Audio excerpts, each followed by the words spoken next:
ನಮಃ ತುಳಸಿ ಕಲ್ಯಾಣಿ ನಮೋ ವಿಷ್ಣುಪ್ರಿಯೇ ಶುಭೆ ನಮೋ ಮೋಕ್ಷಪ್ರದೇ ದೇವಿ ನಮಃ ಸಂಪತ್ಪ್ರದಾಯಿಕೆ. ಈ ಶ್ಲೋಕವನ್ನು ಕಾರ್ತಿಕ ಮಾಸದ ಶುಕ್ಲ ಪಕ್ಷದ ದ್ವಾದಶಿಯಂದು ತುಳಸಿ ಹಬ್ಬ ಎಂದೇ ಪ್ರಸಿದ್ಧ ಹಬ್ಬವಾಗಿರುವ ದಿನದಂದು ಪಠಿಸುತ್ತಾರೆ.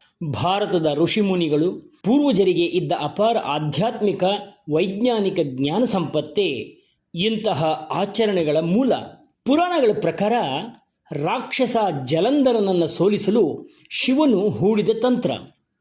ರಾಕ್ಷಸನ ಪತ್ನಿ ವೃಂದಾಳನ್ನು ಮೋಸಗೊಳಿಸಲು ತಾನೇ ಜಲಂಧರನಾಗಿ ಪ್ರತ್ಯಕ್ಷನಾಗಿ ಅವಳ ಪಾತಿವ್ರತ್ಯಕ್ಕೆ ಭಂಗ ತಂದುದಕ್ಕೆ ಶಿವನಿಗೆ ಸಾಲಿಗ್ರಾಮವಾಗುವಂತೆ ಶಾಪ ಇತ್ತು.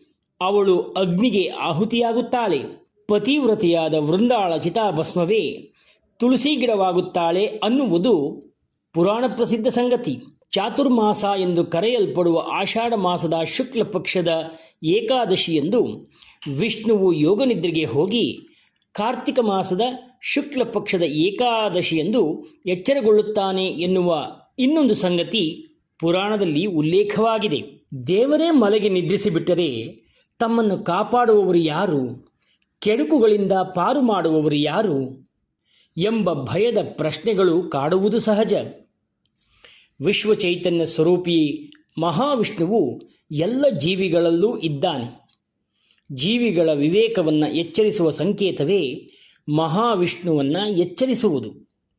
ಅದಕ್ಕೆಂದೇ ಈ ಹಬ್ಬವನ್ನು ಉತ್ಥಾನ ದ್ವಾದಶಿ ಎಂದು ಹೆಸರಿಸಲಾಗಿದೆ. ಪುರಾಣಗಳ ಪ್ರಕಾರ ಮಹಾವಿಷ್ಣುವು ನೆಲ್ಲಿಕಾಯಿ ಗಿಡದಲ್ಲಿರುತ್ತಾನೆ. ಹಾಗಾಗಿ ತುಳಸಿ ಹಬ್ಬದಂದು ತುಳಸಿ ಗಿಡದ ಪಕ್ಕದಲ್ಲಿ ನೆಲ್ಲಿಕಾಯಿ ಗಿಡ ಇಟ್ಟು ಪೂಜಿಸುವ ರೂಢಿ ಆಚಾರದಲ್ಲಿದೆ. ತನ್ಮೂಲಕ ನಮ್ಮ ಪೂರ್ವಜರ ವೈಜ್ಞಾನಿಕ ದೃಷ್ಟಿ ಮಹತ್ವವೂ ಇದರ ಹಿಂದಿದೆ. ತುಳಸಿ ಗಿಡವು ಔಷಧೀಯ ಗುಣಗಳನ್ನು ಹೊಂದಿದ್ದು ಇದರಲ್ಲಿರುವ ಸಮೃದ್ಧ ರೋಗ ನಿರೋಧಕ ಹಾಗೂ ಪೋಷಕಾಂಶಗಳು ಶೀತ, ಕೆಮ್ಮು, ಮುಖ್ಯವಾಗಿ ಉಸಿರಾಟದ ಸಮಸ್ಯೆಗಳಿಗೆ ಪರಿಣಾಮಕಾರಿ ಔಷಧವೆನಿಸಿದೆ.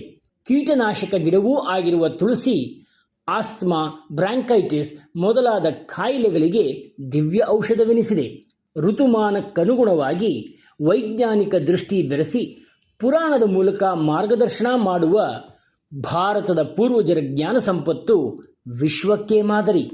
ವಿಶ್ವಂ ವಾಹಿನಿ ಸಮಸ್ತ ವೀಕ್ಷಕರಿಗೂ ಉತ್ಥಾನ ದ್ವಾದಶಿ ಅಂದರೆ ತುಳಸಿ ಹಬ್ಬದ ಶುಭಾಶಯಗಳನ್ನು ಕೋರುತ್ತದೆ. ಸರ್ವರಿಗೂ ಸನ್ಮಂಗಳವಾಗಲಿ.